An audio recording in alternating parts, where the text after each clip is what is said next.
नमस्कार। मैं डॉक्टर प्रदीप आचार्य और आप सब ने मुझे दूरदर्शन पर देखा होगा। कई छात्रों के फ़ोन और मैसेज आने के बाद यह पेपर मैं आपके सामने लाया हूँ। बिल्कुल सरल है संस्कृत। इस पेपर को पूरा अंत तक देखिएगा, आपके सारे डाउट क्लियर होंगे, बहुत सारी परेशानियाँ सॉल्व हो जाएंगी और आगे भी 11-12 में आपको बहुत सारी हेल्प इस चैनल से मिलेगी। तो इस चैनल को सब्सक्राइब कर लीजिए और अपने सभी दोस्तों में फॉरवर्ड कीजिए, क्योंकि ये मेहनत मैं आपके लिए कर रहा हूँ तो थोड़ी सी आप मेरे लिए भी कीजिए। आइए देखते हैं पहला ही प्रश्न। पहला प्रश्न है जिसमें आपको उचित विकल्प चुनना है। 7 क्वेश्चंस ऐसे रहेंगे। पठितुम इत्यत्र कहा प्रत्यय, पठितुम में पूछा है तो बिल्कुल बिना सोचे समझे, अंत में तुम आया है, जैसे लिखितुम, हसितुम, गंतुम, ये तुम आता है तो तुमुन प्रत्यय ही होता है। परंतु अनियर प्रत्यय कहाँ होता है? जब मैं बोलूँ दर्शनीय या दर्शनीयम, अंत में नी आ जाए, ना में बड़ी ई की मात्रा और या, तो ये हो जाता है अनियर प्रत्यय। और कित्वा प्रत्यय में अंत में आधा ता और वा रहता है। पठित्वा, गत्वा, लिखित्वा। और यत में जैसे जे यह, पे यह, दे यह, ये यत प्रत्यय होता है, तद्धित प्रत्यय ये है। आगे देखते हैं गच्छन इत्यत्र कह प्रत्यय अस्ति। गच्छन में गच्छ धातु है जो गम भी हो जाती है, गच्छ भी हो जाता है। इसमें प्रत्यय कौन सा है? किता प्रत्यय में केवल ता बचता है, जैसे गतः, लिखितः, पठितः। सत्री प्रत्यय में केवल ना बचता है, पुल्लिंग में ता बचता है, जैसे गच्छत या गच्छन, इन दोनों जगह सत्री प्रत्यय ही है, ना कोई प्रत्यय नहीं है। सानच सत्री प्रत्यय की जगह सानच प्रत्यय तब लगता है जब धातु आत्मनेपद की हो, तो यहाँ पर सत्री प्रत्यय आंसर रहेगा। बिहाय इत्यत्र कहा प्रत्यय अस्ति। बिहाय में बी उपसर्ग पूर्वक ह धातु है, तो इसमें प्रत्यय कौन सा है? या कोई प्रत्यय नहीं है, ल्यप कोई प्रत्यय है। ल्यप प्रत्यय कित्वा के स्थान पर आता है। जब धातु में आगे उपसर्ग हो तो फिर ल्यप आएगा, नहीं तो कित्वा आएगा। तो ल्यप का बचता है केवल या, तो यहाँ बिहाय में या अकेला, बी उपसर्ग हा धातु या। तब्यत में तब्य बचता है, जैसे कर्तव्य, लिखितव्य, हंसितव्य, ये अब कोई प्रत्यय नहीं है, इसका उत्तर होगा ल्यप। बुद्धिमती भार्या इत्यस्मिन् वाक्य विशेष्यम अस्ति। 2 शब्द होते हैं, एक होता है विशेष्य और एक होता है विशेषण।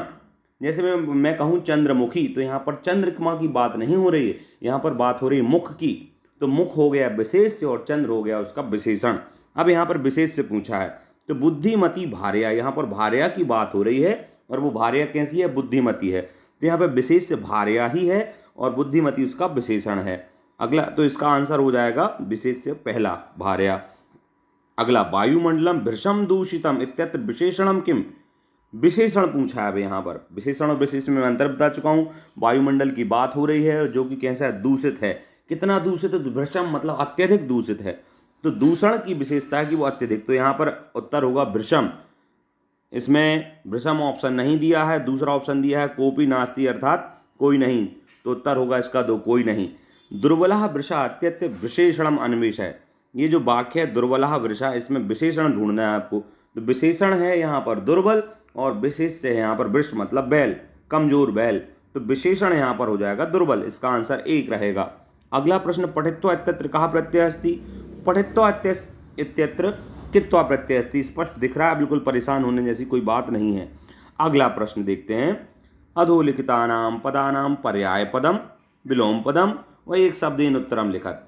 क्या करना है? या तो पर्याय पद लिखिए या विलोम पद लिखिए, एक शब्द में उत्तर लिखिए। ये भी 7 प्रश्न रहेंगे। पहला प्रश्न देखते हैं क्या है। सलिलम इत्यस्य पर्याय पदम, तो सलिलम का पर्याय पदम होगा जलम, अम्बु, उदकम, इस तरीके से। पवन इत्यस्य पर्याय पदम किम। पवन का पर्याय पद है समीरः, वायु। शांता इत्यस्य विलोम पदम किम। शांता का मतलब क्या? शांता का मतलब अंत से सहित, शांता, और जो अंत से रहित हो तो वो हो जाएगा उसका विलोम पद। तो जिसका कोई अंत ना हो वो होता है अनंत, इसलिए विलोम पद होगा इसका अनंत। सज्जन इत्यस्य विलोम पदम किम। सज्जन, जन के आगे सत उपसर्ग लगा दो सज्जन, दुर्पसर्ग लगा दो तो दुर्जन, तो विलोम पद हो जाएगा इसका दुर्जन। अब आपको एक शब्द में उत्तर देना, केन सम बंधु नास्ति। केन सम, बड़ा सरल प्रश्न है, मैं आपके लिए ही छोड़ रहा हूँ। केन सम बंधु नास्ति। अगला, सर्वदा सर्वकार्येषु का बलवती। अभी एक प्रश्न आया था, बुद्धिर बलवती या बुद्धिमती भार्या, तो सर्वदा सर्वकार्येषु बुद्धिर बलवती। वस्तुतः चौरः कः आसीत्। वस्तुतः चौरः आरक्षी आसीत्। ये न्यायाधीश वाले पाठ में से है जिसमें एक चोर और एक अभियुक्त होता है।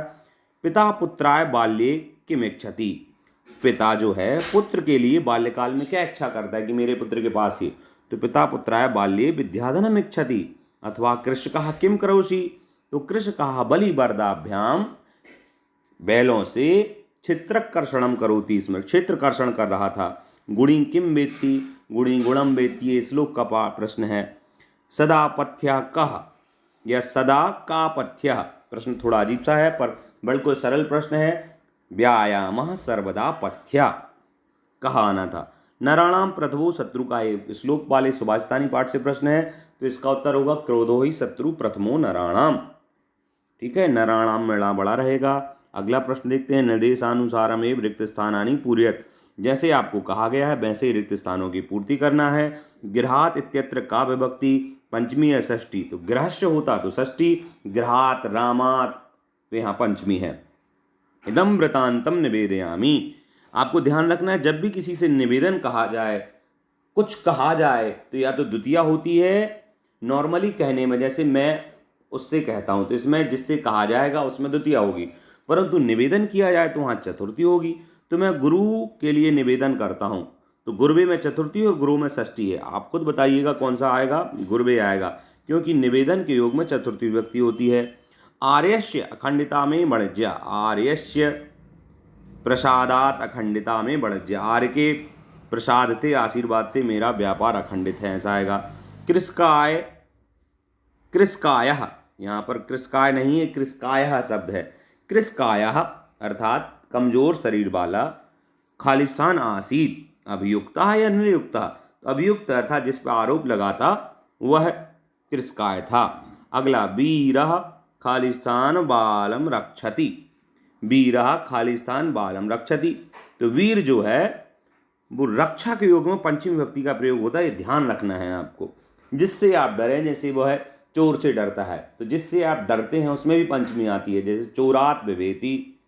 और जिससे रक्षा की जाए, सिंह से रक्षा करता है तो सिंहात रक्षति, तो शेर में पंचमी आएगी, तो यहाँ पर सिंहात आंसर होगा, सिंहेन नहीं होगा। और पंचमी जैसे कोई स्थान है वहाँ से कुछ अलग हो जाए, जैसे वृक्ष से उसका फल गिर गया, तो वृक्ष से फल अलग हो गया, इसलिए वृक्षात में पंचमी आएगी। वृक्ष में तो वृक्षात फलम पतति, पत्रम पतति अलग होता है। वाची खालिस्तान भवेत, अवक्रता भवेत, वक्रता भवेत, वक्रता मतलब टेढ़ापन, अवक्रता मतलब सामान्य बिल्कुल सरलता, तो वचनों में अवक्रता होनी चाहिए। अगला प्रश्न जिसमें आपको आम और ना बस बताना है। बद धातु, लोट लकार, मध्यम पुरुषः बद भविष्यति, बिल्कुल होगा। बदतु, बदताम, बदंतु, बद, बदतम, बदत, तो मध्यम पुरुष में बद ही होगा, बिल्कुल सही है ये। हंति इत्यत्र बहुवचनम हंति, हंति शब्द में बहुवचन है क्या? बिल्कुल नहीं है, हंति में बहुवचन नहीं है, हंति में एक वचन है। घिनंती में बहुवचन, इसका थोड़ा अलग चलता है, हंति घितः, हंति हतः घिनंती, ऐसे रूप चलते हैं। अगला वर्तमान काले लट लकार से प्रयोगा भवति, वर्तमान काल में लट लकार का प्रयोग होगा, बिल्कुल होता है, ये सही हो गया। तो पहला सही, दूसरा गलत, तीसरा सही। चौथा देखते हैं आज्ञार्थे लोट लकार प्रयोगा भवति, बिल्कुल सही। पठामि इत्यत्र उत्तरम पुरुषः अस्ति, बिल्कुल सही। सविता पूर्व दिशातः एव आगच्छति इत्यत्र अव्यय एव अस्ति, एव एक अव्यय है, ये वाक्य भी सही है और इसमें अव्यय एव है, ये भी सही है। व्यायामो ही सर्वदा पथ्य, व्यायाम हमेशा लाभकारी है, यहाँ ही अव्यय नास्ति।